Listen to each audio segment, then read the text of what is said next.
seja muito bem-vindo à nossa aula inaugural sobre demonologia. Vamos juntos trilhar essa jornada de conhecimento e de experiência. Bom, para a gente poder iniciar, meu nome é Hélio de Oliveira, eu sou professor de teologia e de filosofia, formado em filosofia e teologia. Atuo hoje de maneira online com uma escola online que se chama EAD Cenáculo, né? Instituto ou Associação Católica ITEF, né? É o Instituto de Teologia e Formação Integral, né? Onde nós temos curso de teologia, filosofia, antropologia, sociologia, demonologia, angiologia, Sagrada Escritura, Sagrada Tradição, História da Igreja, Catecismo da Igreja Católica, e temos o estudo voltado para a formação cristã e católica, e agora também nós vamos ter um curso voltado para psicanalistas, né, para psicanálise. Então é uma plataforma digital, né, onde nós temos aí uma gama vasta, uma gama vasta de cursos, né, para pessoas que querem se formar e querem ter mais conhecimento. Bom, o nosso curso de demonologia, ele não é um curso reconhecido pelo MEC, ok? Se trata de um curso livre, tá? Mas esse curso livre, você vai ter um certificado de conclusão desse curso, e ele vai ter um QR Code de validação do certificado, e também esse certificado ele serve para mostrar que você concluiu o curso, ok? A nível de conhecimento, que você conhece, que você tem a teoria daquele assunto, certo? Vamos lá. Para aqueles que são servos de grupo de oração e para aqueles que são membros de comunidade, assim como eu sou membro da Renovação Carismática Católica, eu tenho já, graças a Deus, estou caminhando para os meus 30 anos de Renovação Carismática Católica. Então, para aqueles que têm já uma base de caminhada na Renovação Carismática Católica, o caminho para você exercer o ministério de cura e libertação é o processo formativo da RCC, certo? Então, se faz o encontro de perseverança, depois você vai para a escola permanente, depois da escola permanente você faz a formação específica de ministério, né? Onde você vai lá fazer a formação do Ministério de Cura e Libertação. E aí depois, se você fizer a formação do Ministério de Cura e Libertação, você pode exercer então o Ministério de Cura e Libertação dentro da Renovação Carismática Católica. Nas novas comunidades, eles têm a sua própria formação, ok? Então, o moderador, ele vai ver aquelas pessoas que têm um chamado dentro do Ministério de Cura e Libertação, e ele vai encaminhar essas pessoas para esse ministério. E aí, nós temos também uma outra coisa muito importante, que são os exorcistas. Para que alguém possa exercer o sacramental, porque o exorcismo é um sacramental, para que alguém possa exercer a oração sacramental do exorcismo, é necessário ser bispo ou sacerdote nomeado pelo bispo. Quem nomeia o exorcista é o bispo. Mas todo cristão batizado, crismado, que tem vida eucarística, que faz parte da igreja de oração, ele pode orar por cura e libertação. Porém, para que não haja um abuso, é necessário passar por formação. E aqui eu quero começar então esse momento de formação com vocês, dizendo que o nosso curso, ele não tem a intenção de formar ministros de cura e libertação. Nem tem a intenção de formar pessoas capacitadas para exercer exorcismo. Mas o nosso curso tem a intenção de dar uma base intelectual e espiritual da realidade que acomete todos nós, que é a realidade do combate espiritual contra um mal personificado e que tem nome e que se chama demônio Satanás. A nossa luta é contra ele. E é sobre isso que se trata esse curso de demonologia. Daí, você pode dizer assim, Ederson, mas como que nós vamos fazer esse curso? Nós vamos fazer esse curso em ambiente de oração. E é por isso que antes de adentrar já na aula inaugural, eu quero convidar você a rezar comigo. Antes de nós rezarmos, eu sou membro do grupo de oração Bom Pastor, da paróquia Santuário São Judas Tadeu. Eu sou coordenador do meu grupo de oração, Bom Pastor. O meu pároco é o padre Djalma, da paróquia Santuário São Judas Tadeu. Eu sou ministeriado em música e artes. Sou ministeriado em pregação e ministeriado em formação. E é por isso que eu estou, então, ministrando essa formação para vocês de demonologia, porque eu sou formador. Já tive experiência de rezar por cura e libertação, junto com a minha esposa, junto com os irmãos que são ministeriados. Eu tive a oportunidade de ver, a ação de Deus contra a investida de Satanás. Já vi Deus libertando pessoas, restaurando a vida de pessoas que eram cativas do inimigo de Deus. Então, eu tenho aqui uma experiência para passar nesse campo para vocês. Tá ok? Então vamos rezar? Em nome do Pai, do Filho e do Espírito Santo. Amém. Bom, para nós começarmos essa nossa aula, eu queria convidar você a juntos pedirmos, então, as luzes e a força do Espírito Santo. Vinde, Espírito Santo, enchei os corações dos vossos fiéis e acendei neles o fogo do vosso amor. Oremos. Ó Deus, que instruísse os corações dos vossos fiéis com a luz do Espírito Santo, fazer que apreciemos retamente todas as coisas, segundo o mesmo Espírito, e gozemos sempre da sua consolação. Por Cristo Senhor nosso. Amém. Pedimos a intercessão da bem-aventurada Virgem Maria. Ave Maria, cheia de graça, o Senhor é convosco. Bendita sois vós entre as mulheres, bendito é o fruto do vosso ventre, Jesus.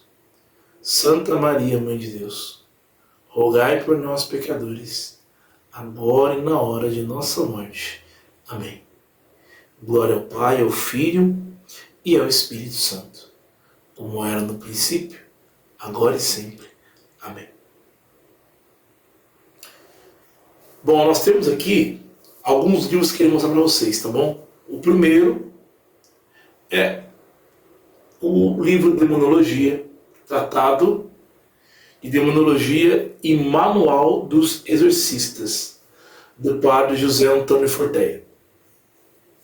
Um outro livro que eu quero mostrar para vocês é o livro Batalha Espiritual, do padre Alberto Gambarini. Ok? O outro livro, Passos para a Cura e Libertação Completa, de Márcio Mendes. Depois nós temos Roteiros Bíblicos de Cura Interior, do padre Léo. Código Direito Canônico, que vai nos mostrar como que deve ser feito as orações litúrgicas e como os leigos devem se portar diante da oração de cura e libertação. Também nós temos do padre Russo Pereira, Passos para a Cura, tá bom? Que é um livro muito bom também que nós usamos dentro da Renovação Carismática Católica. Esse livro aqui, eu acho que todo cristão católico, mesmo que não seja Renovação Carismática, devia ter. Livro de Toda Maldição, Renovação Carismática Católica, documento 26. Ok? Esse livro aqui é muito importante para o nosso estudo de demonologia. Também nós temos o livro Livro de Todo Mal, ok? De Danilo Gesualdo, da Canção Nova, que também é um livro muito bom, que nos traz a cura e a libertação. Lógico, documentos do Concílio Vaticano II, que vai nos trazer citações importantíssimas para o Ministério de Cura e Libertação e também para o Ministério do Exorcismo. Nós temos aqui a carta Juvenescit Ecclesia sobre os dons hierárquicos e carismáticos. Aqueles que são ministros de cura e libertação recebem dons carismáticos. Aqueles que são exorcistas têm os dons hierárquicos, fazem parte da cabeça de Cristo, ou seja, eles são os clérigos, os bispos. E esse aqui, para quem quer entender um pouquinho do Ministério de Cura e Libertação, para poder exercer, Padre Wagner Bahia, Ministério de Cura e Libertação. Então, todos esses livros eu já li, ok? E vou passar para vocês um conteúdo robusto durante essas 8 aulas. Tenho a intenção de que você compreenda os conceitos, as ideias, o ensinamento da igreja, o ensinamento do magistério da igreja e o ensinamento daquilo que é conveniente para a nossa vida e também para o nosso estudo, para o nosso curso. Certo? Serão 8 aulas, 8 semanas. Hoje a aula inaugural ainda não é a aula 1, é apenas a aula inaugural. Então serão 8 semanas, julho e agosto, da aula de demonologia. Ok? Acabou o curso, você concluiu as 8 aulas, beleza. Como que eu vou saber que você concluiu a aula? Você precisa dar like, joinha, no vídeo da aula e colocar um comentário.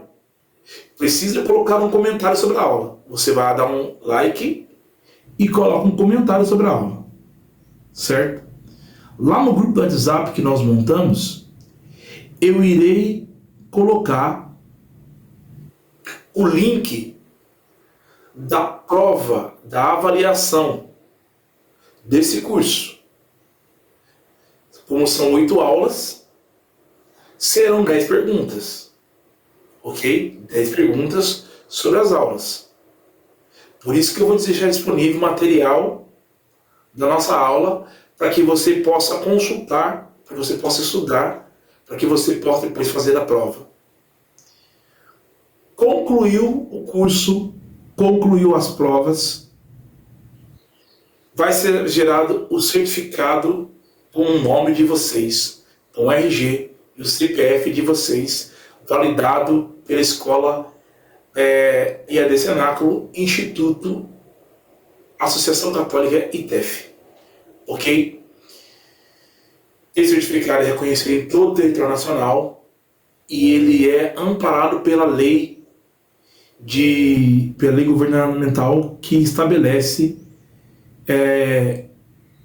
o direito de formar e dar cursos livres. Beleza? Então é isso. Vamos juntos então entender um pouco mais desse curso de demonologia. Eu preparei aqui para vocês o conteúdo desta aula, porém, como estamos ao vivo, não tem slide, tá? Eu não consigo passar o slide ao vivo para vocês enquanto estamos tendo essa aula. Então, não tem cortes. Você pode ver que essa aula aqui não tem corte nenhum. Ela é ao vivo, tá? Ao vivão. Ok? Ao vivo é a cores. Certo? Tanto é que...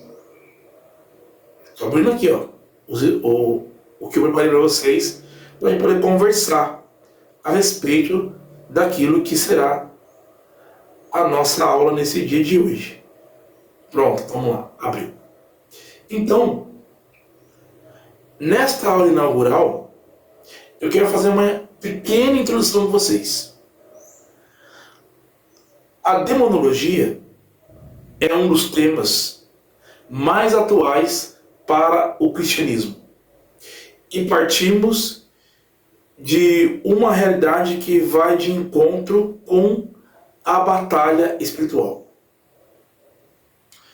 Quando nós abrimos a Sagrada Escritura, lá em Efésios, capítulo 6, versículo de 11 e 12, Efésios 6, o apóstolo Paulo nos convoca a revestirmos-nos da armadura de Deus para resistirmos às ciladas do demônio.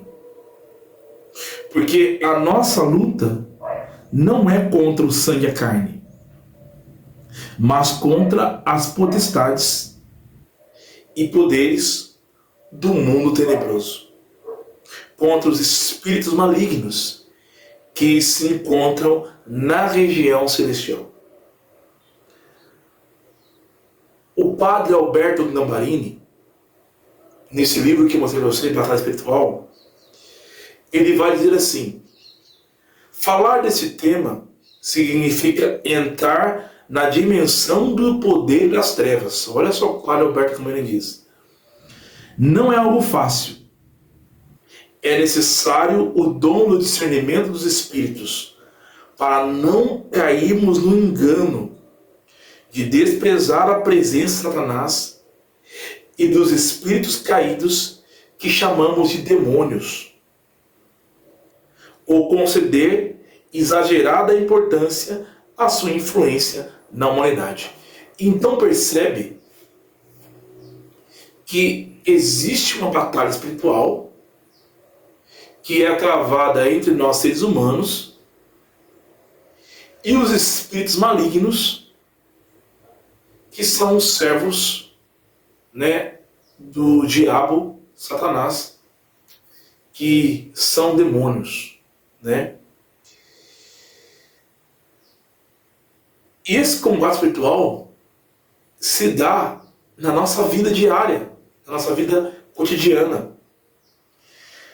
Então, nós precisamos pedir a Deus o dom do discernimento dos espíritos, para discernir se há ali uma presença do inimigo de Deus e dos espíritos caídos, mas também não podemos dar muita importância exagerada, uma importância exagerada, ok? A influência do mal na humanidade. Por quê? Porque por mais que o inimigo de Deus seja forte e possa nos tentar, a presença de Deus, a graça de Deus e o favor de Deus são maiores do que a ação do mal. Aonde há a presença de Deus, o mal bate em retirada. Porque a presença de Deus é mais forte do que a ação do inimigo. Como diz o Salmo 67. Deus se levanta, seus inimigos se dispersam. Deus se levanta, seus inimigos se dispersam. Então, eu quero mostrar para vocês a definição e a finalidade da demonologia. Porque talvez para você, mas já que eu não posso orar por cura e libertação, porque eu não sou ministeriado, de que me serve o curso de demonologia? Não é bem assim. Não é bem assim. Então, antes de mais nada, demonologia, no âmbito católico, é a parte da teologia que estuda os anjos caídos. O nome demonologia vem do grego daimon, demônio, e logos, estudo, razão. Então, a palavra demonologia significa estudo sobre os demônios, ou razão por que existem os demônios. Entender o conceito da presença e da ação dessa entidade espiritual maligna que quer nos destruir. A atenção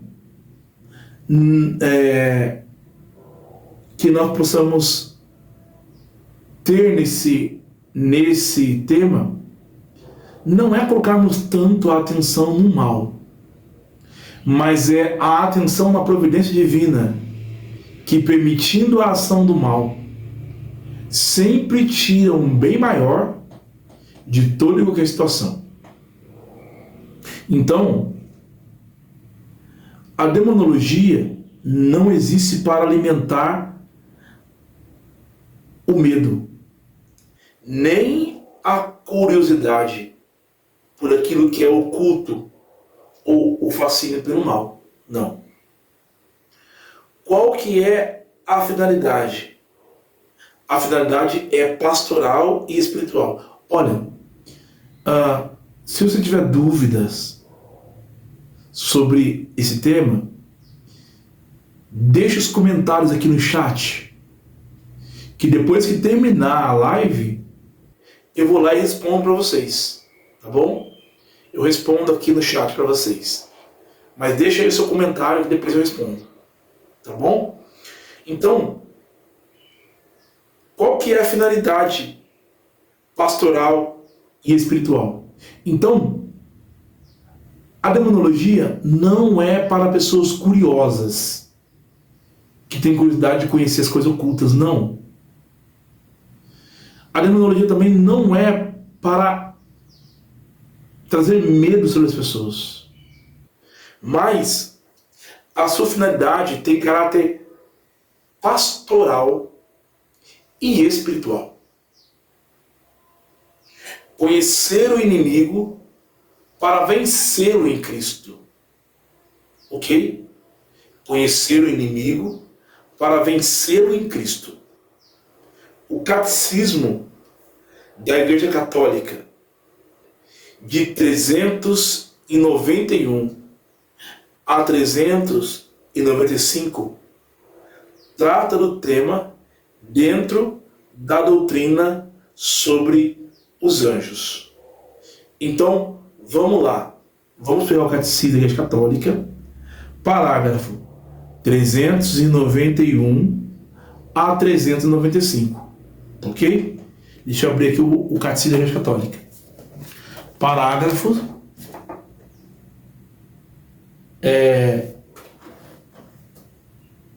391 a 395 do Catecismo.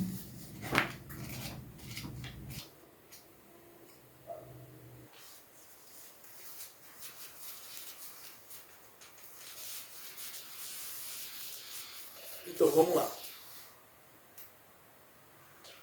Por trás da opção de desobediência dos nossos primeiros pais, há uma voz sedutora que se opõe a Deus e que por inveja os faz cair na morte.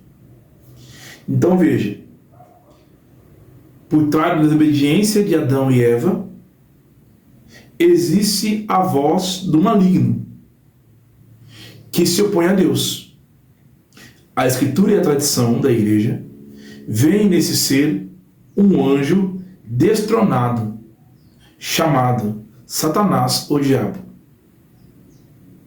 A Igreja ensina que ele tinha sido anteriormente sido um anjo bom, criado por Deus. Então, antes de Satanás se tornar o que ele é, ele foi criado um anjo bom, um anjo de luz, por isso Lúcifer, um anjo de luz, um anjo que foi criado por Deus para a glória de Deus.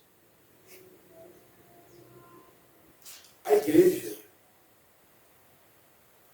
vai dizer, com efeito, que o diabo e outros demônios foram por Deus criados bons em sua natureza, mas se tornaram maus por sua própria iniciativa.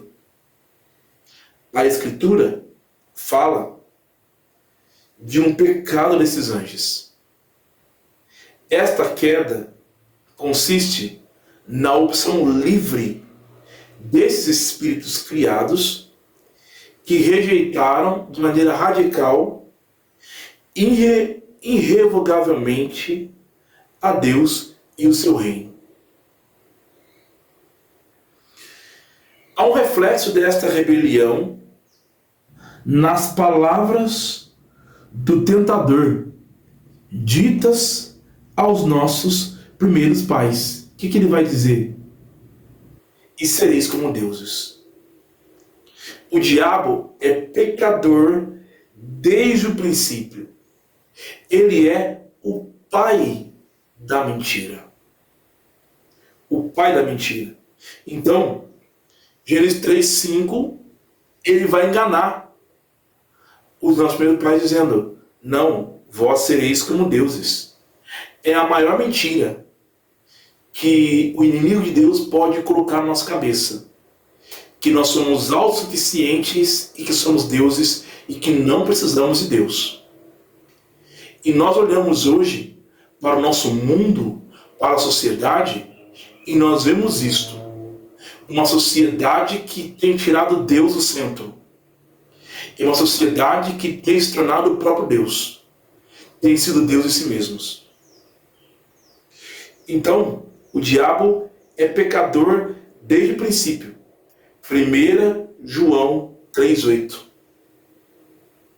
E o diabo é o pai da mentira. João 8:44. Então, nós vemos aqui o caráter irrevogável de sua opção e não uma deficiência infinita da misericórdia infinita.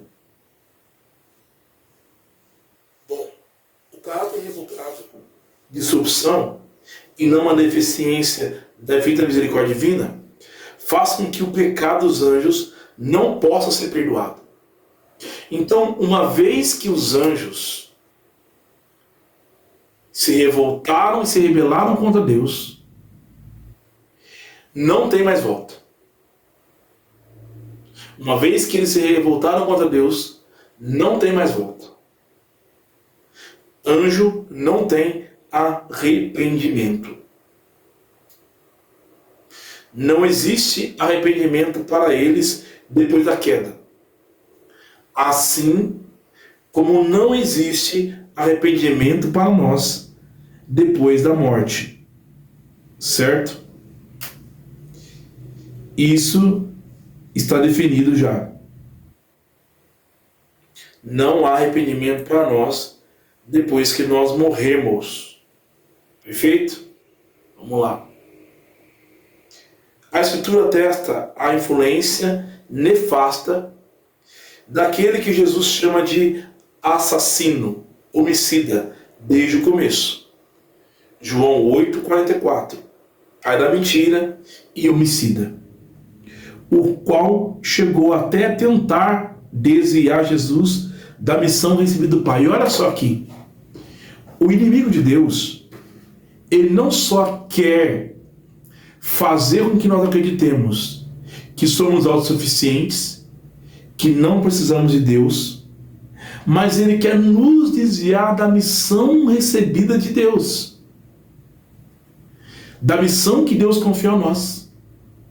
É por isso que nós vemos tantas pessoas que estão caminhando com Deus, estão buscando a vida de santidade, e do nada elas caem e não conseguem mais se levantar, porque o apóstolo Paulo vai dizer: você está de pé, tome cuidado para não cair.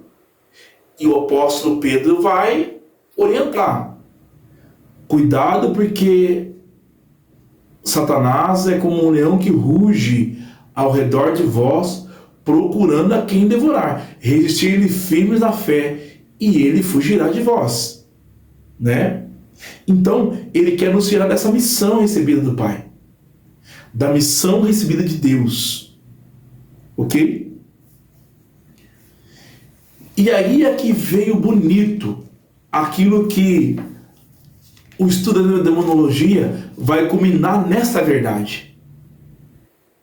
Para isto é que o Filho de Deus se manifestou, para destruir as obras do diabo. 1 João 3,8. Jesus veio ao mundo para destruir as obras do diabo, as obras do demônio. A mais grave dessas obras, devido às suas consequências, foi a sedução mentirosa que induziu o homem a desobedecer a Deus. Então, irmãos, a mais grave das obras do inimigo, olha só, a mais grave das obras do inimigo é a sedução mentirosa, é a tentação. Quando somos tentados pelo inimigo, ele está usando em nós de uma concupiscência, de uma inclinação que existe em nós para o mal. E dentro de nós, seres humanos, existe tanto a inclinação para o bem, como a inclinação para o mal. E o inimigo de Deus, conhecendo os nossos desejos, as nossas fantasias, as nossas fraquezas, as nossas deficiências, ele vai usar da nossa concupiscência, da nossa vontade, para nos tentar através dos sentidos, usando os prazeres. Os prazeres. Certo? E aqui a sua sedução mentirosa nos induz a desobedecer a Deus. Foi para isso que Cristo manifestou, para destruir as obras do diabo. Essas obras que nos levam à desobediência a Deus. Mas o catecismo ele vai orientar: o poder de Satanás, entretanto, não é infinito. ele não passa de uma criatura poderosa, pelo fato de ser puro espírito, mas sempre criatura. Satanás não é capaz de impedir a edificação do reino de Deus. Jesus diz: tu és Pedro, e sobre essa pedra edificarei a minha igreja, e as portas do inferno não prevalecerão contra ela. Não prevalecerão contra ela. É muito bonito isso, né? Embora Satanás atue no mundo por ódio contra Deus e seu reino em Jesus Cristo, e embora sua ação cause graves danos à natureza espiritual e indiretamente até à natureza física, para cada homem e para a sociedade, essa ação é permitida pela divina providência, que com rigor e doçura dirige a história do homem e do mundo. Quem dirige a história do homem e do mundo é Deus.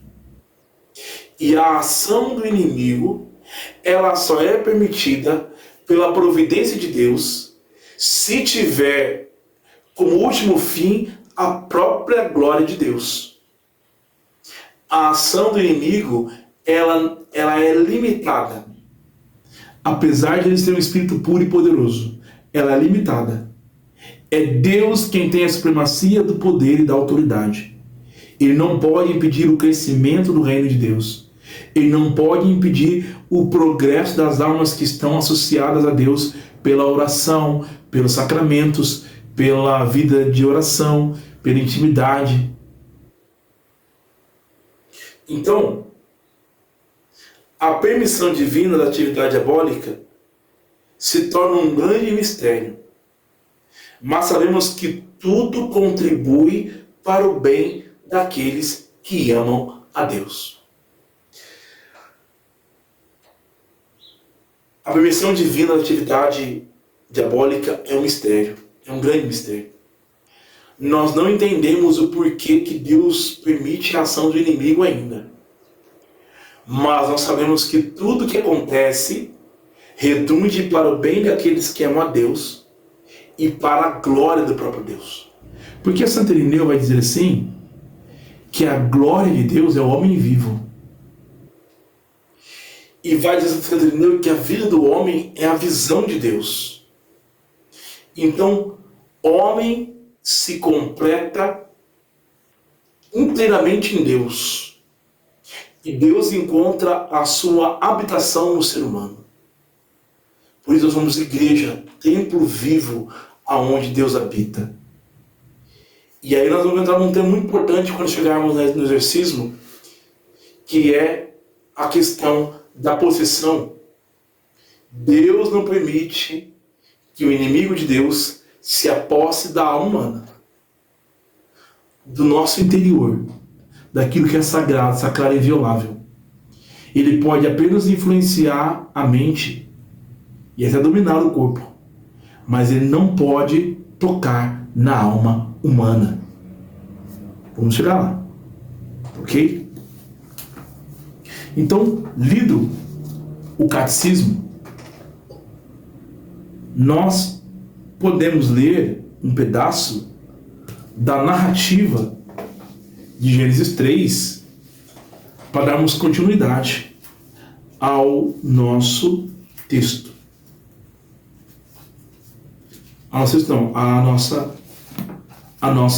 O nosso curso. Então, Gênesis 3, eu estou usando a Bíblia Pastoral, tá? Que é criticada por muitos, mas é uma Bíblia que traz uma linguagem bem acessível e é aprovada pela Igreja em Primatur.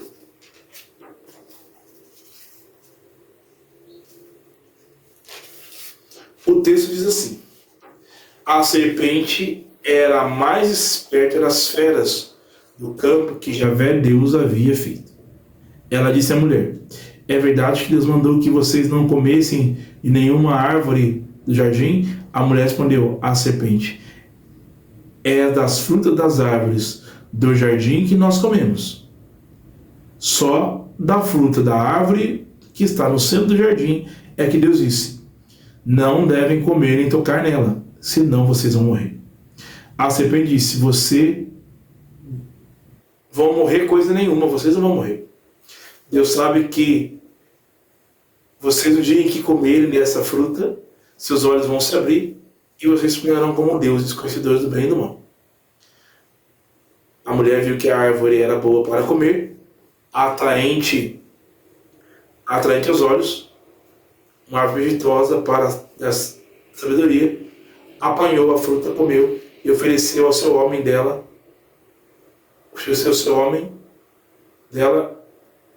a seu lado, que também comeu. Então os olhos de ambos se abriram e perceberam que estavam nus. Entrelaçaram folhas de figueira e fizeram tangas. Palavra do Senhor. Graças a Deus. Nós vamos continuar essa leitura depois, tá bom? No contexto do nosso ensino aqui. Então, nessa aula inaugural, eu estou mostrando para vocês o porquê vocês devem fazer o curso de demonologia. Estamos na introdução. São João Paulo II dizia: Satanás existe, mas Cristo venceu. Logo, a demonologia católica sempre se lê à luz da vitória de Cristo. Então,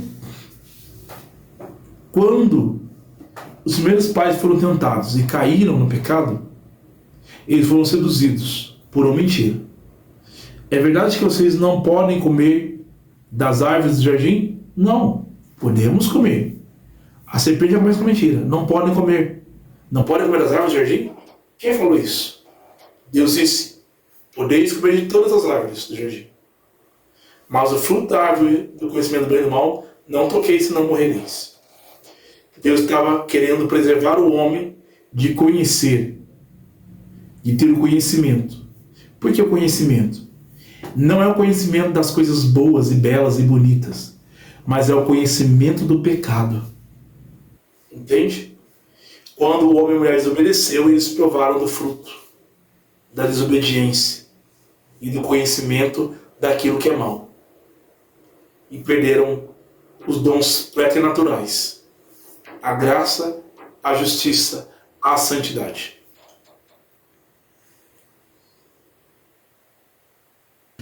Então, como vimos,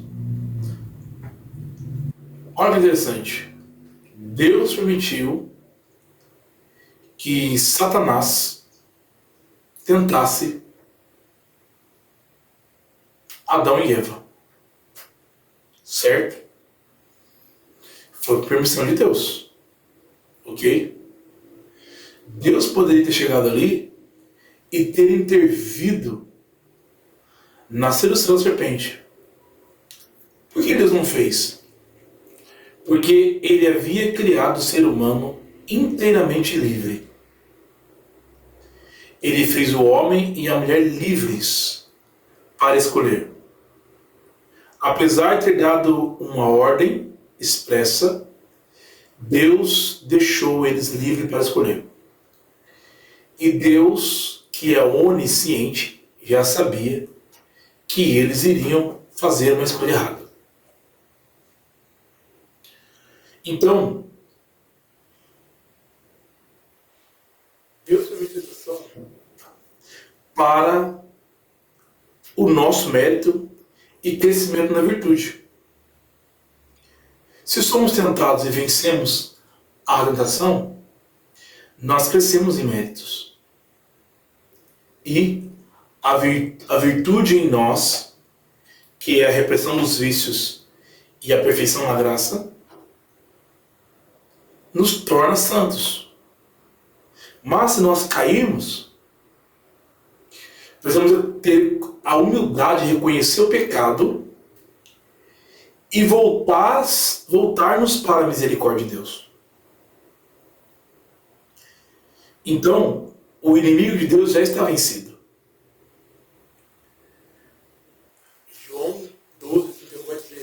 lançado fora o poder do inimigo.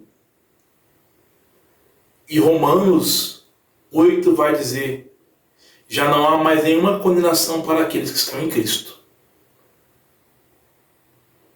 Então, os campos de estudo da demonologia, nós temos dentro da teologia que organiza o estudo em 3 eixos principais. Angelologia, então nós vamos estudar a criação, como os anjos foram criados e como se deu a prova de Deus para saber quais anjos eram dignos de ver sua face e quais não eram. Nós vamos entender quem são os anjos bons e quem são os anjos maus, a sua origem, a hierarquia, os nomes, o pecado do orgulho, e vamos entender o contexto do nome de Lúcifer como querubim ungido, que se encontra lá em Ezequiel 28. Nós vamos entender a demonologia prática, como o inimigo age. A tradição descreve 4 graus de sua ação: a tentação comum, a obsessão, a opressão, a infestação e a possessão. A maioria de nós só lidamos com a tentação e a obsessão.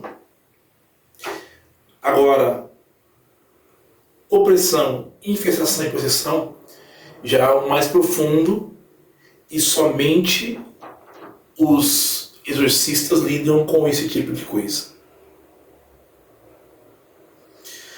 Nós vamos entender a demonologia pastoral, né? No caso aqui, como nos defender dos ataques do inimigo. Aqui entra a vida sacramental, os exorcismos, né, que só os padres e os bispos podem fazer, os sacramentais e os discernimentos de espíritos.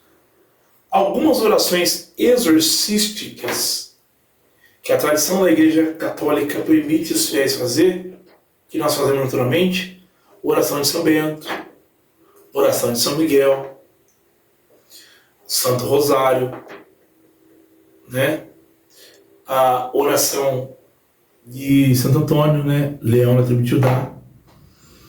São orações exorcísticas que nós fazemos no dia a dia, que a igreja recomenda fazer.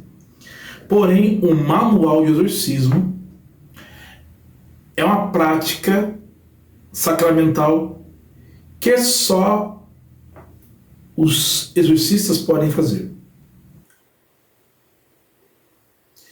Então, por que estudar demonologia hoje?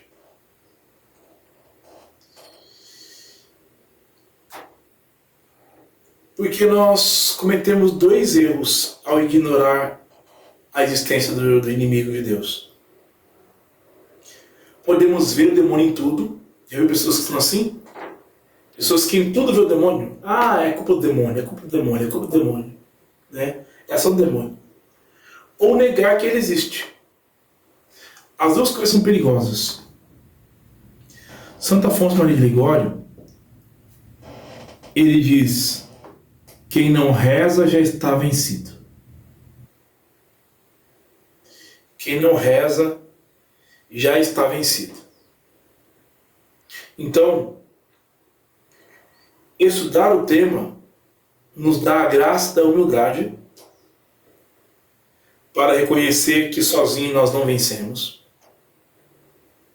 Segundo, nós aprendemos a ser vigilantes, conforme Pedro 5,8, sede sóbrios e vigiai, né?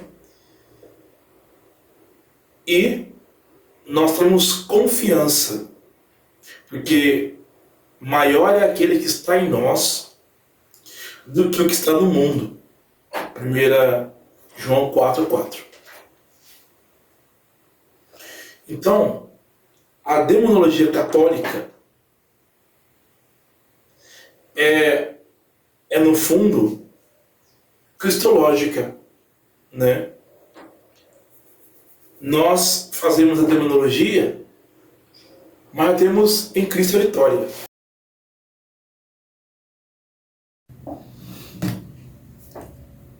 Ezequiel 28:13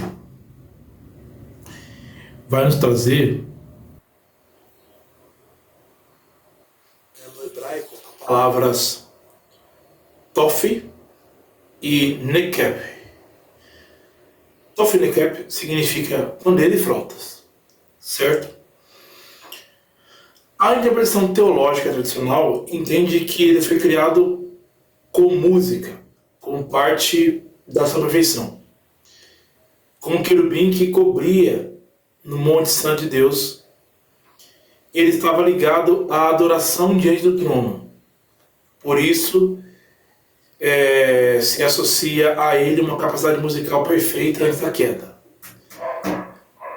Pedir licença a vocês, eu vou tirar minha blusa, tá bom? Que eu tô com um holofote ligado aqui do lado. E ele esquenta bastante, tá bom? Essa luz aqui é holofote. Então, vamos lá. No caso, né?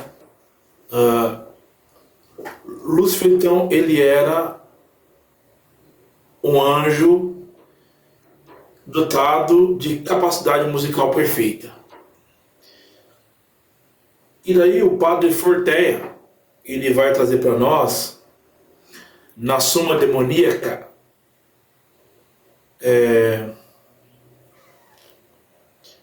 ele vai trazer a visão que São Tomás de Aquino segue para explicar a queda dos anjos que acabamos de ler, tanto no Catecismo quanto lá em Apocalipse 12.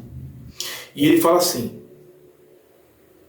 o que acontece? Primeiro é o seguinte: aquela guerra que houve no céu, que nós vemos lá em Apocalipse 12, não foi uma guerra física, tá?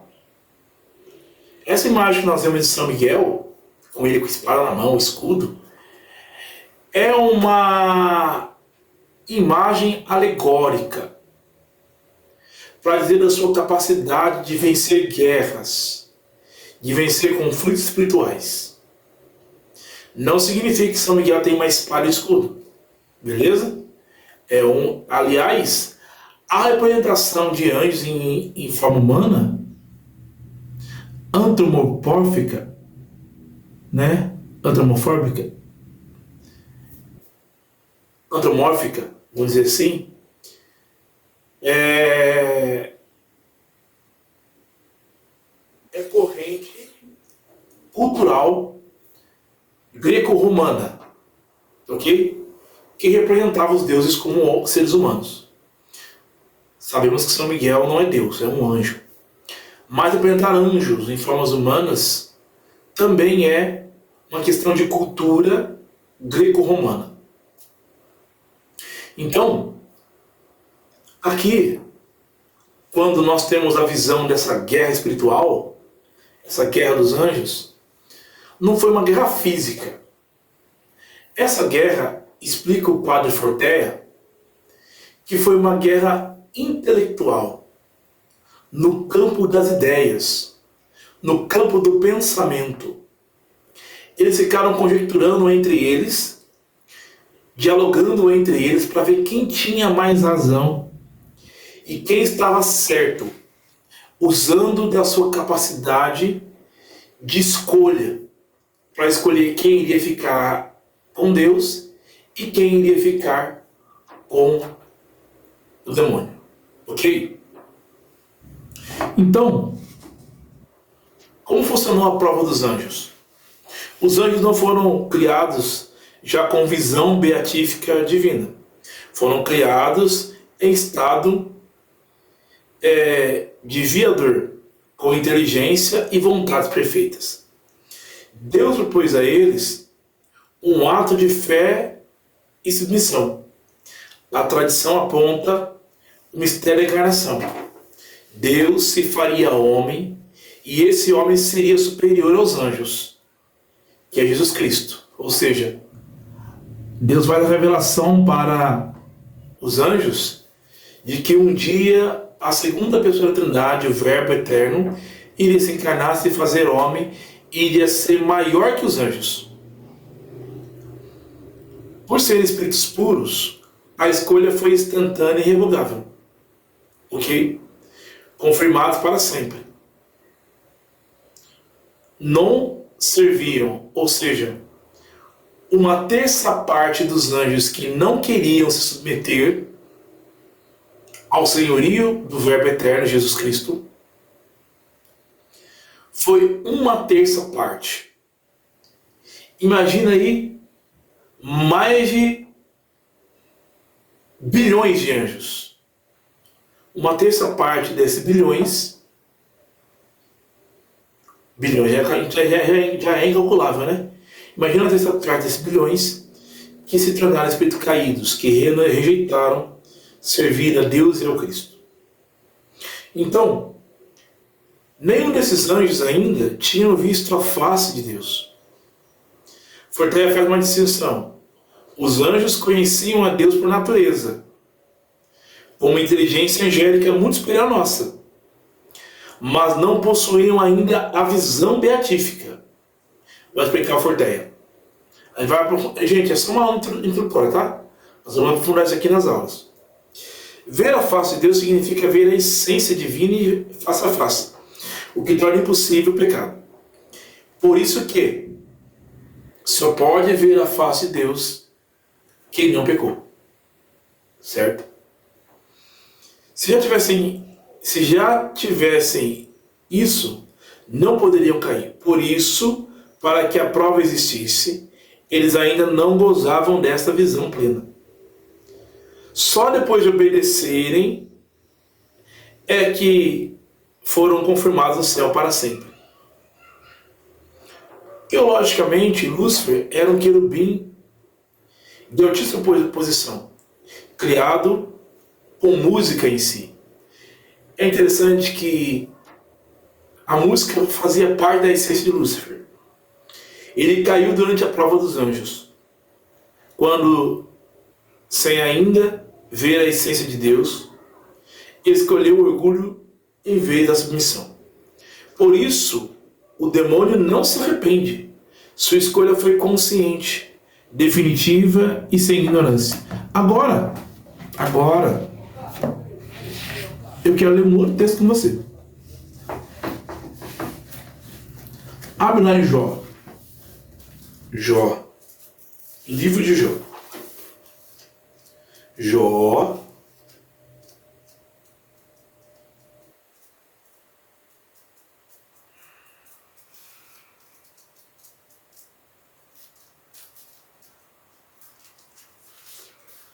Jó. Capítulo 1.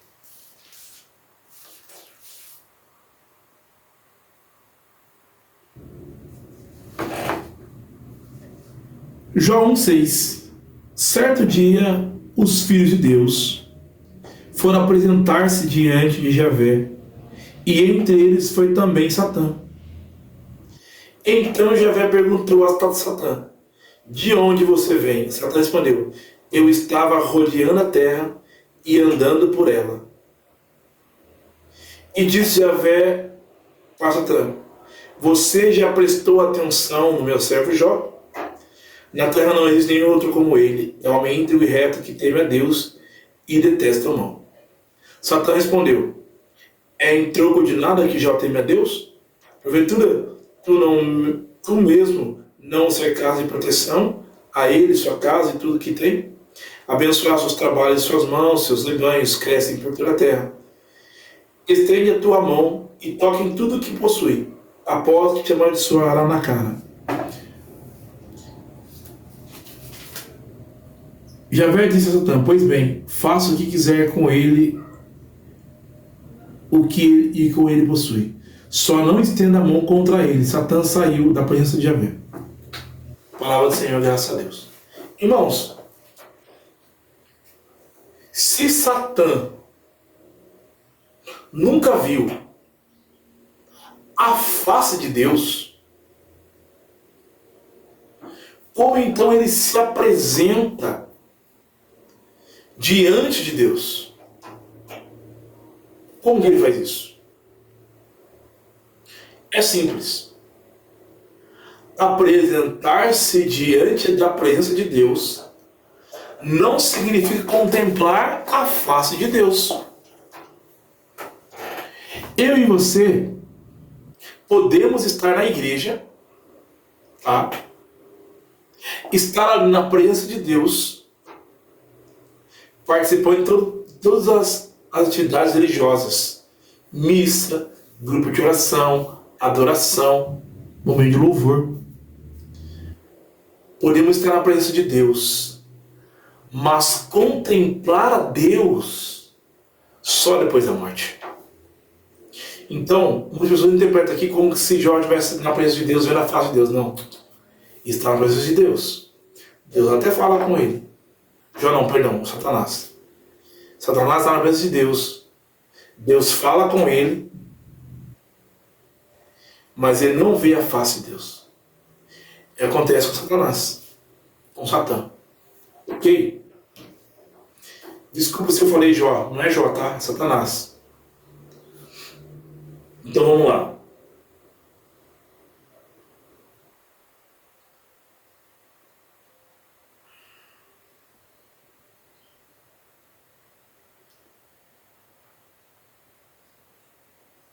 Então,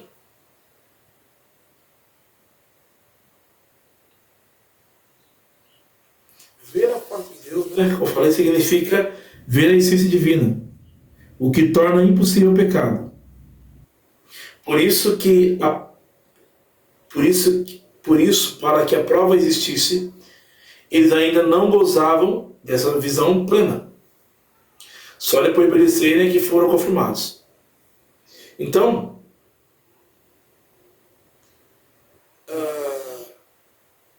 quando você ainda vê a essência de Deus, escolheu o orgulho em vez de submissão, o demônio, ele foi lançado fora para esse Deus.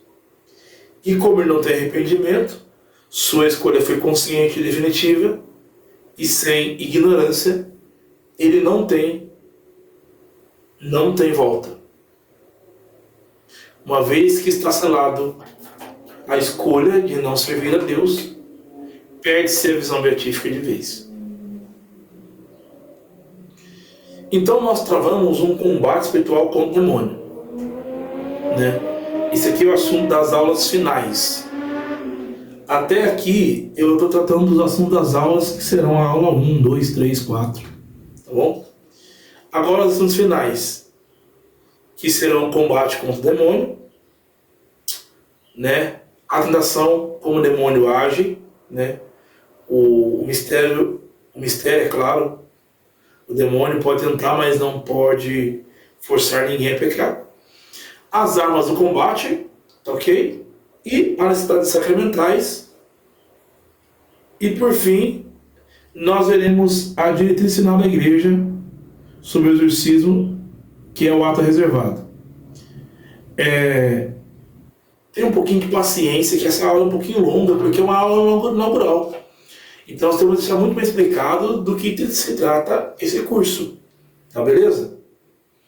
Então vamos lá. As três fontes do mal. A doutrina espiritual da igreja não reduz todo mal ao demônio. Ela fala de três inimigos que agem juntos. São João da Cruz já pensava isso no seu livro Subida do Monte Carmelo. O demônio se aproveita das nossas fraquezas. O padre Rufus Pereira, né, exorcista da Arquidiocese de Bombaim, reforça no livro Libertai-me: o demônio nunca age sozinho. Ele usa portas. Então o demônio nunca age sozinho. Ele vai usar uma porta. Seja nossas emoções, seja nossas fraquezas, certo? Então, a primeira fonte do mal se chama Satanás, diabo. A fonte primária. Ele é o acusador dos nossos irmãos, conforme vimos em Apocalipse 12:10. Ele é um espírito puro, tá? Caído por orgulho.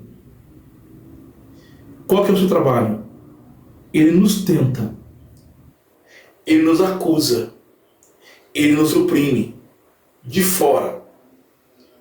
Ok? Anda ao redor, buscando quem devorar, conforme 1 Pedro 5:8. Mas também João 10:10 vai dizer: ele veio para roubar, matar e destruir. Podemos inverter: ele veio para roubar, destruir e matar. Roubar a graça e a justiça. Destruir a nossa amizade com Deus. E matar nossa alma, nos levar para o inferno. Então, Satanás é a primeira fonte do mal. Conforme São João da Cruz e o Padre Rufus. Segundo, a concupiscência da carne é a ferida do pecado original. Romanos 7:23. É a inclinação desordenada para o prazer, comodidade, egoísmo, que mora dentro de nós. É a fraqueza humana. Então, a concupiscência, diferente de Satanás, está dentro de nós. É a fraqueza humana. É a tendência da carne em buscar o prazer, em buscar o egoísmo, em buscar aquilo que é cômodo. Entende? E nós temos, então, a terceira fonte do mal, que é o mundo. Um mundo secularizado. João 15:19. É o sistema de valores contrários a Deus. A vaidade, o consumismo, o relativismo, culto ao prazer e poder. É a pressão externa que vivemos sem Deus. Então, três fontes do mal: Satanás, a nossa concupiscência e o mundo.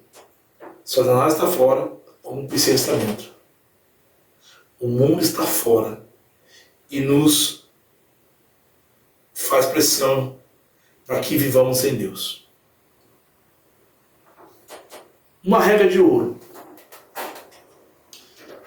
Eu costumo dizer que o demônio é o caçador. A nossa concupiscência é a isca que ele usa para nos caçar. O mundo é o terreno em que ele vem nos confrontar. Ele nunca age sem usar pelo menos uma dessas duas portas: a concupiscência e o mundo. E sempre vai atacar por essas duas portas: a concupiscência e o mundo. Então Satanás é a fonte primária do mal. A concupiscência é a fonte segunda do mal. E o mundo é a fonte terceira do mal. E a tentação. Como o demônio age? Em primeiro lugar, o magistério da igreja é claro. O demônio pode nos tentar, mas ele não pode nos forçar. Ele não pode nos obrigar a pecar.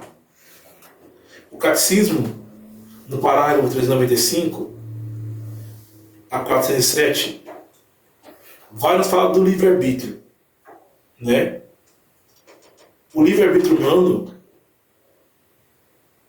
ele permanece intacto após o batismo.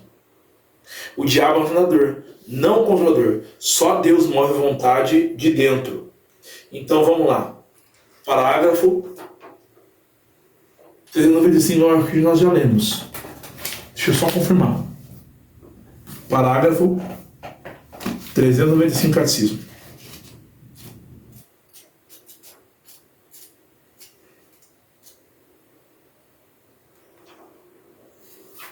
Isso, já lemos. Vamos ler o parágrafo 407 do Catecismo, que nós não lemos ainda.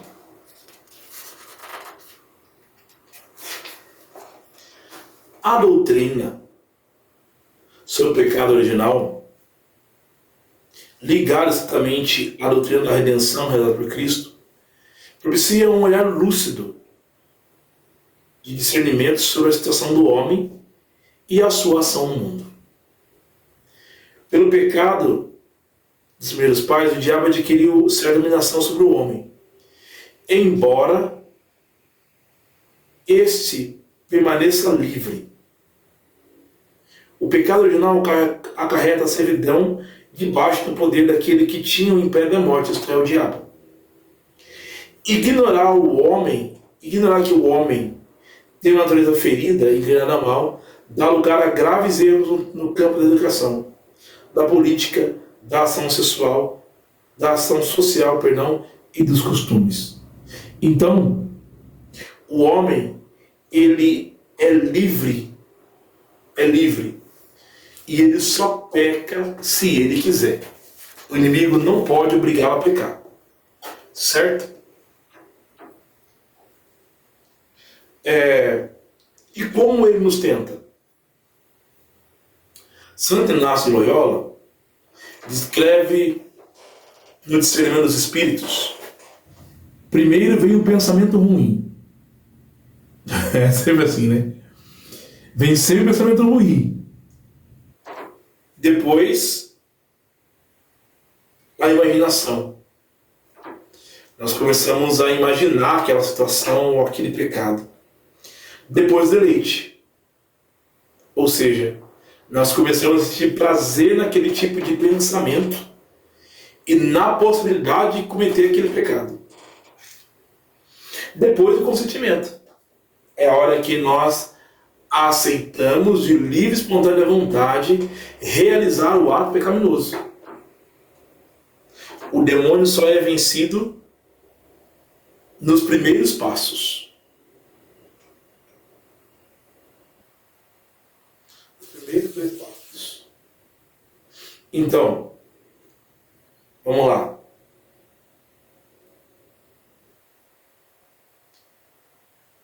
Se quando vem a nossa mente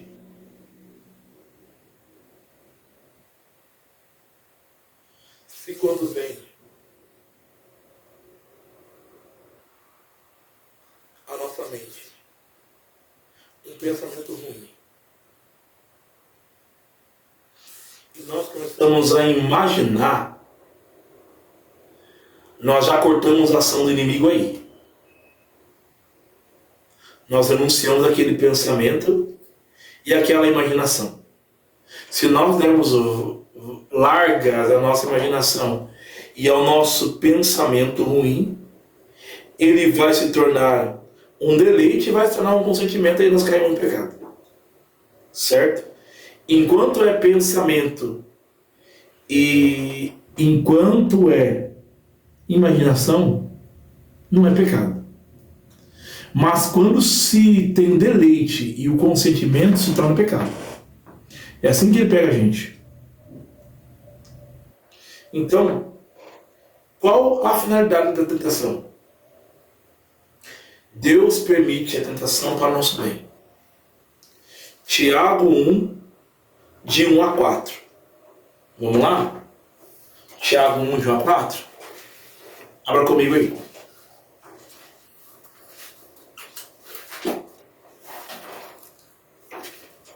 Epístola de Tiago 1, de 1 a 4.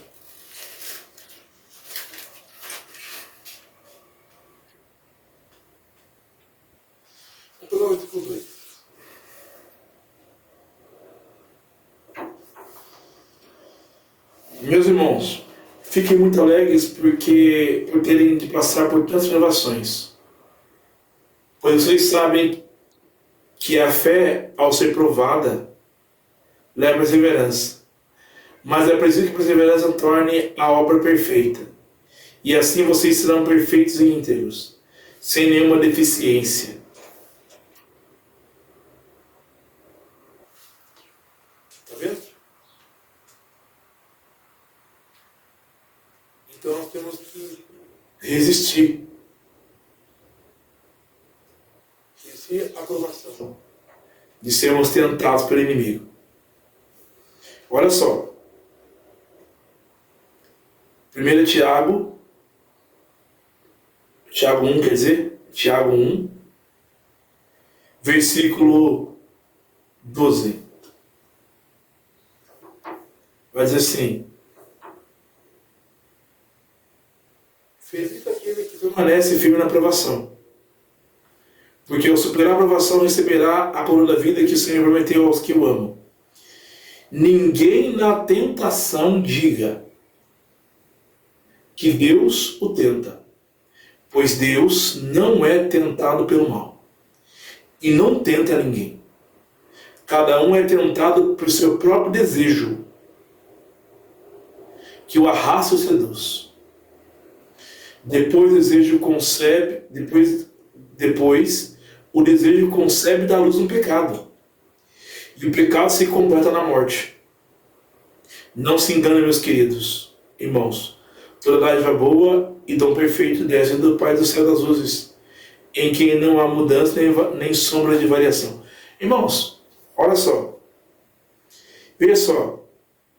Cada um é tentado pelo próprio desejo, concupiscência.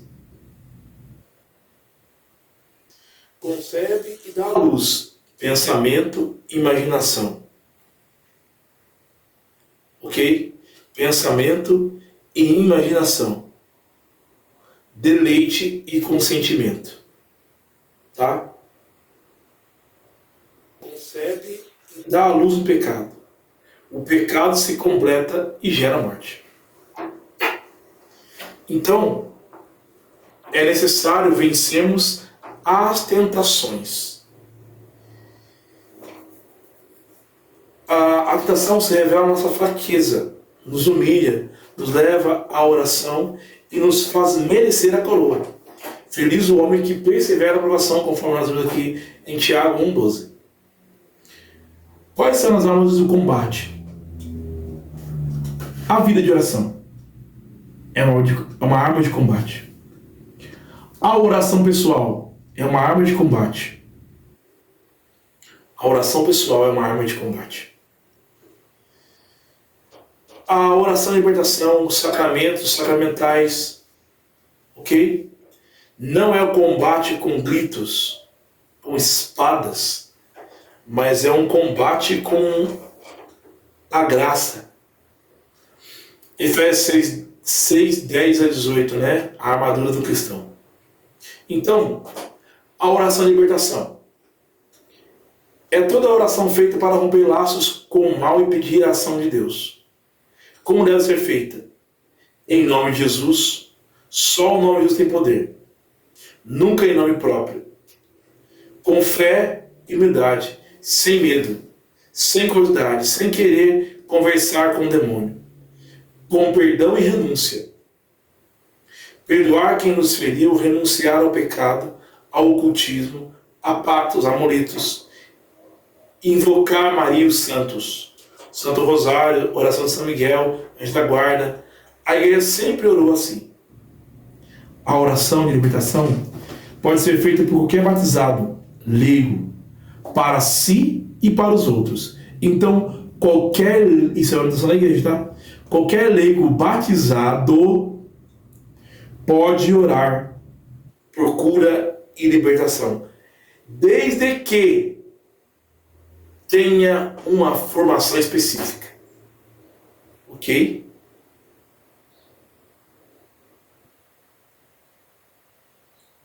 A oração, nossa libertação, a pessoa pede a Deus que traga a libertação da ação do mal e do demônio.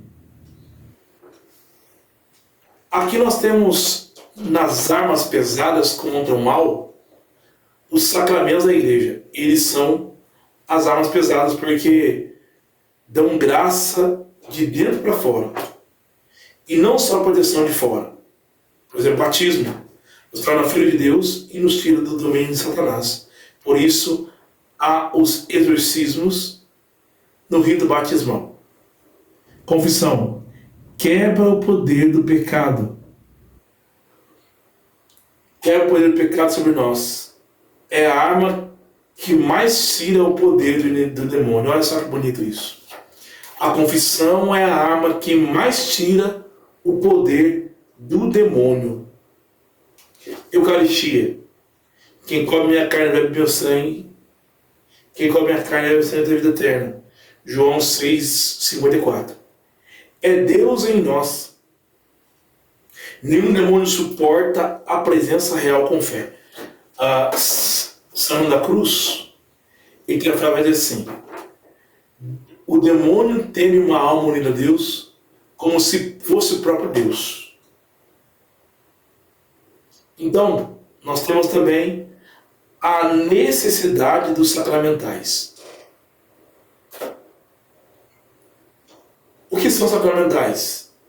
São sinais sagrados instituídos pela igreja. Água benta, sal exorcizado, crucifixo, escapulário, medalha de São Bento. São armas espirituais. Eu tenho comigo aqui, trago sempre comigo no meu bolso, um sacramental de um bispo. Peraí, calma aí.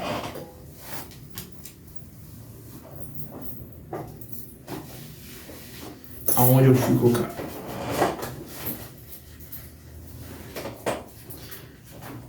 Deve estar na blusa que eu tirei. Eu mostro para vocês depois. Eu tenho um crucifixo que o Dom César abençoou. É um sacramental de exorcismo. Por quê? É um apóstolo da igreja que abençoa. Então se torna um sacramental exorcístico.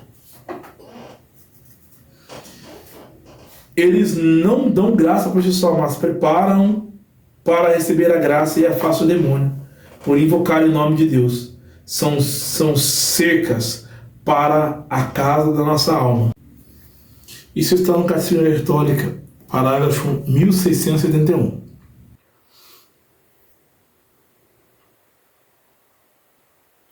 Vamos agora à necessidade dos sacramentais na oração de libertação. A base está no Catecismo da Igreja Católica, parágrafos de 1677 a 1673. Ok? Na guerra espiritual, os sacramentais são como cercas, escudos e bandeiras da casa de Deus. Eles não substituem os sacramentos, mas preparam e protegem e sustentam a alma no combate. Sacramentais são sinais sagrados instituídos pela Igreja. Por meio deles, os fiéis são dispostos a receber o efeito principal dos sacramentos e são santificados às diversas circunstâncias da vida.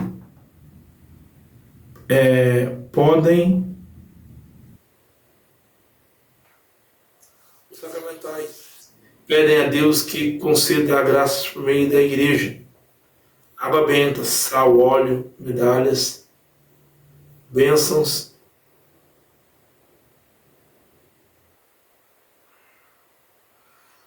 A oração de libertação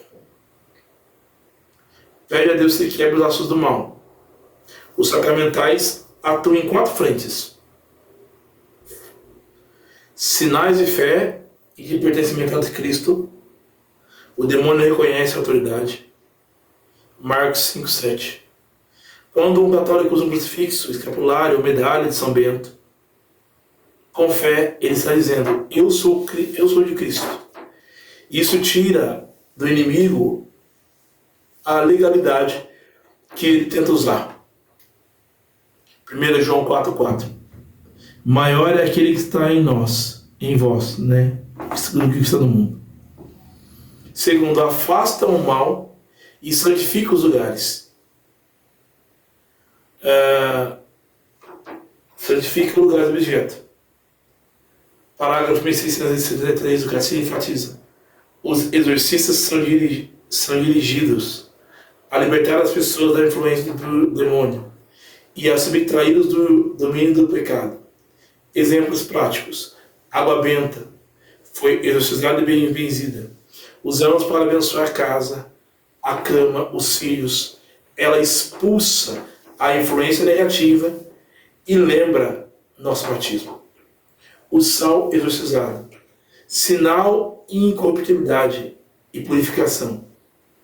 Uso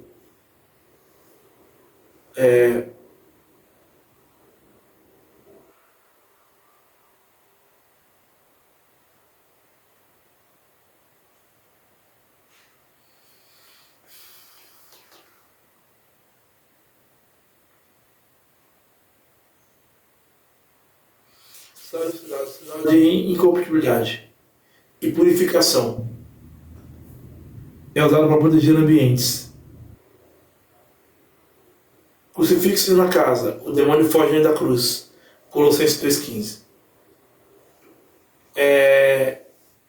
Esses sacramentais fortalecem as pessoas para resistir à tentação. O demônio ataca as fraquezas, né? Os sacramentais são lembrantes visíveis da graça de Deus. Usar escapulário do Carmo lembra a proteção de Nossa Senhora.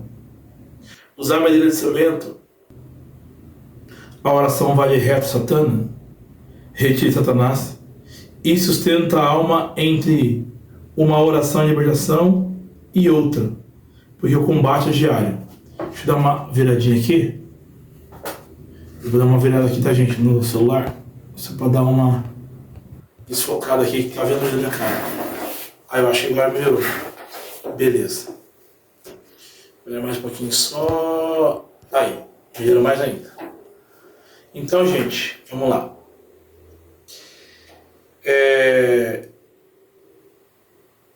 Dispõe a alma para receber a graça dos sacramentos. Essa é a função principal segundo o Catecismo Católica. O demônio quer manter a pessoa afastada da confissão e da Eucaristia. Tá vendo só? O demônio quer manter a pessoa afastada da confissão e da Eucaristia. Gente, isso é muito perigoso. O demônio tenta com todas as forças afastar a pessoa da comunhão com Deus. Esse é o trabalho dele. E para isso, ele faz a pessoa cair em pecado mortal.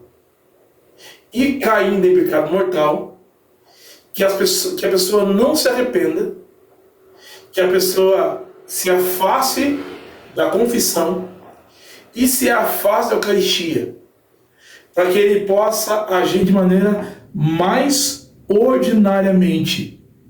E assim, ele faz aquela alma se perder. Essa é a ação do diabo. Então, quando alguém abençoa a casa com água benta, o rosário, reza o rosário, o ambiente fica mais leve, para que a pessoa volte a se confessar e comungar. É na confissão e Eucaristia que o demônio perde de fato o poder sobre a pessoa. Olha que forte isso.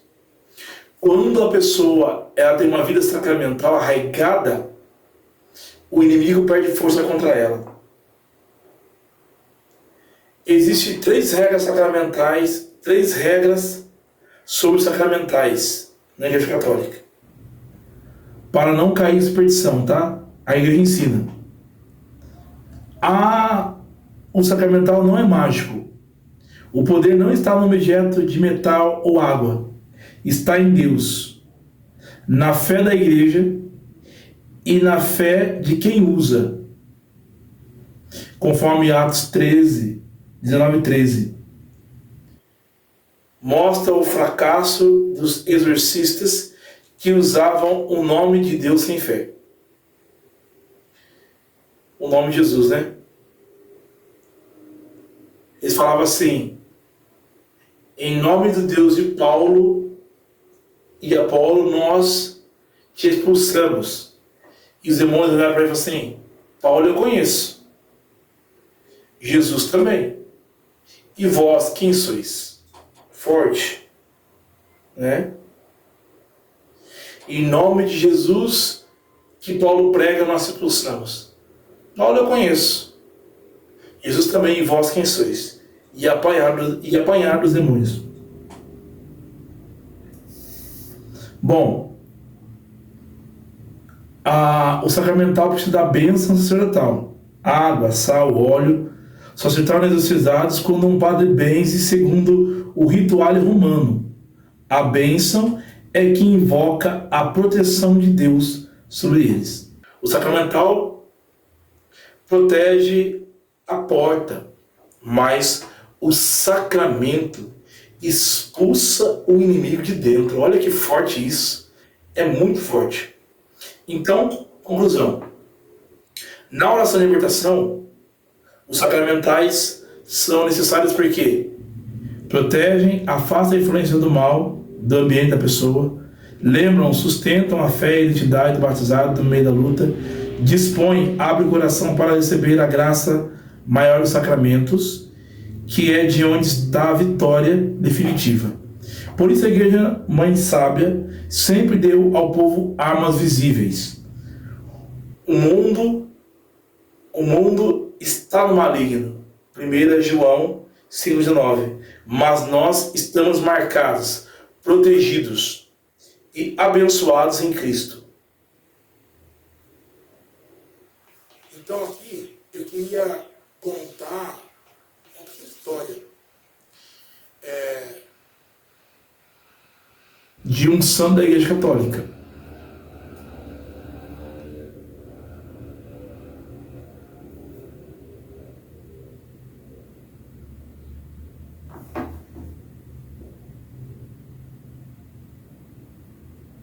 São Cipriano, lembrei. São Cipriano, ele era um bruxo, ok? Então, como que foi a história de Cipriano? Bom, a história de Cipriano foi a seguinte. São Cipriano, antes de conhecer Cristo, ele nasceu pagão em Antioquia por volta do ano 200. Ele era filho de pais ricos. Foi enviado desde criança para estudar magia. Passou pelo Egito, Babilônia, Tessália e em Monte Olímpio. Virou um dos maiores magos do Império Romano. Ele invocava demônios, fazia feitiços, pactos. O povo o chamava de o mago.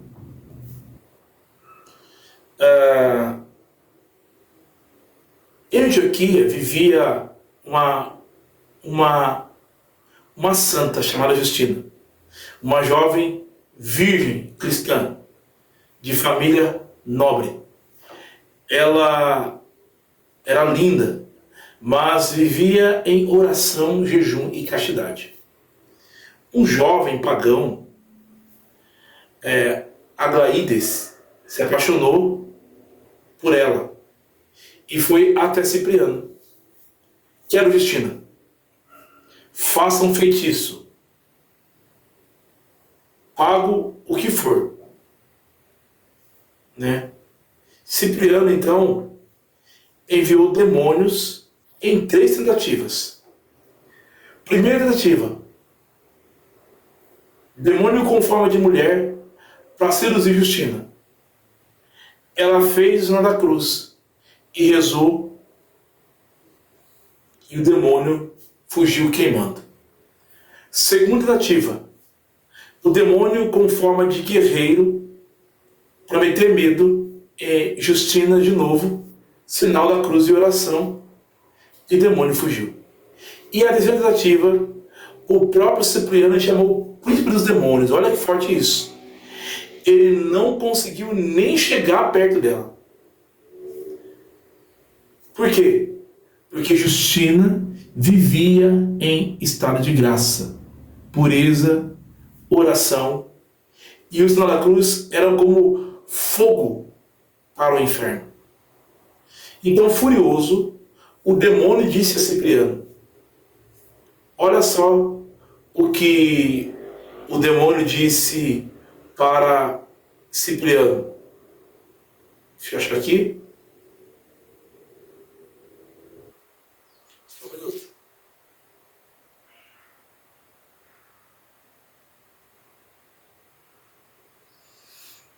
Olha só. O príncipe dos demônios veio falar a Cipriano o seguinte: eu não pude nada contra ela. O sinal da cruz que ela faz me queima. O nome de Cristo é mais forte do que nós todos. Que maravilha, né?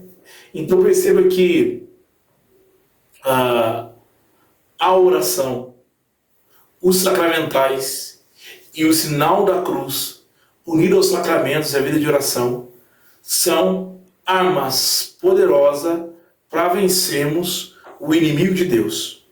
Certo? Vamos lá? Para nós podemos encerrar. Então, agora é a parte final da nossa aula inaugural. Eu queria explicar para vocês. Ninguém vai sair perito desse curso. Perito em orar por cura e libertação. Nem perito em exorcismo. Vamos sair conhecedores das armas e conhecedores da ação do mal. E se precisarmos para uso próprio e para nossa família, sabemos como agir. Então, aqui a igreja é muito rígida para proteger do perigo e da presunção. A diretriz final da igreja, o exorcismo, é um ato reservado. Onde está? Deixa eu ver o que você acha. Espera aí. Cadê meu livro? Opa, caiu os livros ali. Já que eu pego. Ó. Direito canônico. Tá? Direito canônico. Ele vai nos dizer. Direito canônico 1172. Só os bispos e padres com mandato. Ninguém pode legitimamente proferir exorcismo sobre os possuídos, senão com licença expressa e particular do ordinário do lugar. Ou seja, o bispo diocesano delega um padre, um sacerdote da sua confiança, segundo o discernimento do Espírito Santo, para que esse padre possa exercer o exorcismo em nome da igreja, com a autorização do bispo. Tá? Então, existe um rito solene de discernimento. Antes do exorcismo maior, a igreja exige exames médicos, psiquiátricos, para descartar doenças. O ritual romano, é claro, não é para todo caso de tentação ou opressão. Às vezes é uma opressão, às vezes é uma tentação, ok? A igreja exige exames. É claro, proibição absoluta. Essa lista que é muito importante no nosso curso, tá? Não invocar, não confrontar.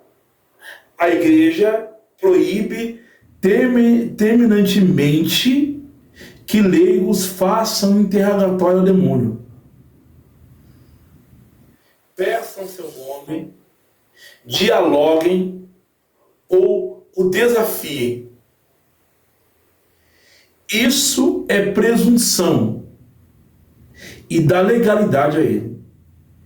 Nossa arma é fugir do mal e correr para Deus. Como diz lá em Tiago 7, Tiago 3,7.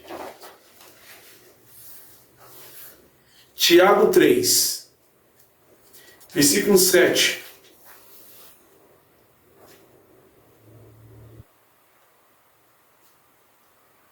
A raça humana. Deixa eu ver. Perdão, Tiago 4, 7. Sejam, portanto, submissos a Deus. Resistam ao diabo e ele fugirá de vós. Ok? Aproximam-se de Deus e ele aproximará de vós. Pecadores, lavem as mãos. Indecisos, purifiquem as consciências. Reconheçam a própria miséria, façam luta e chorem. Tá vendo? É para nós nos humilharmos diante da presença de Deus e Ele nos elevará. Então, diante do demônio, nós temos que nos submeter a Deus. Ok? Concluindo, o combate espiritual é real, mas é desigual a nosso favor. Satanás, a carne e o mundo lutam, mas não obrigam. Nossa vitória está nos sacramentos, na oração humilde, de libertação e nos sacramentais. Tá ok? Seria isso que eu queria falar para vocês. Semana que vem nós começamos a aula 1, tá bom? Aonde nós vamos entrar na natureza dos anjos. E vamos entrar também na natureza dos anjos caídos. Tá ok? Vamos usar muito o Padre Forteia, Padre Elias Vela, Padre Rufus Pereira. Vamos trazer um recorte para vocês de um vídeo do Padre Ágaro, que é um exorcista de Ribeirão Preto. Ok? Então, não percam. Vai ser muito boa a nossa aula. Qualquer dúvida, me chamem no WhatsApp para nós podermos conversarmos. Meu WhatsApp é o 12 981 354247. 12 981 354247. Tá bom? Para vocês entenderem um pouquinho mais sobre imunologia, a minha esposa é psicanalista clínica. E nós atendemos a pessoas que estavam vivendo situações difíceis espirituais. E aí nós descobrimos que havia ali uma ação não demoníaca, mas era algo da mente da pessoa. Então por isso que é necessário passar também pelos médicos, para que o médico dê a sua palavra daquilo que está acontecendo. Não podemos sair afirmando que seja demônio. Ok? Tamo junto? Firme e forte? Vamos entender melhor sobre isso a partir da semana que vem. Espero que vocês tenham gostado. Tá bom? Pai nosso que estais nos céus, santificado seja o vosso nome. Venha a nós o vosso reino. Seja feita a vossa vontade, assim na terra como no céu. O nosso cada dia nos dai hoje. Perdoai a nossa ofensa, assim como nós perdoamos a quem nos tem ofendido. E não nos deixeis cair em tentação, mas livrai-nos do mal. Amém. A cruz sagrada seja minha luz, não seja o dragão meu guia. Retira de Satanás, nunca me aconselhes coisas vãs. É mal que tu me ofereces, e habita no meio dos venenos. Em nome do Pai, do Filho, do Espírito Santo. Amém. Deus abençoe você, boa noite, até semana que vem. Daí eu vou mostrar para vocês o meu crucifixo, tá bom? Que é um sacramental abençoado pelo bispo Dom César. Fique com Deus, fiquem na paz.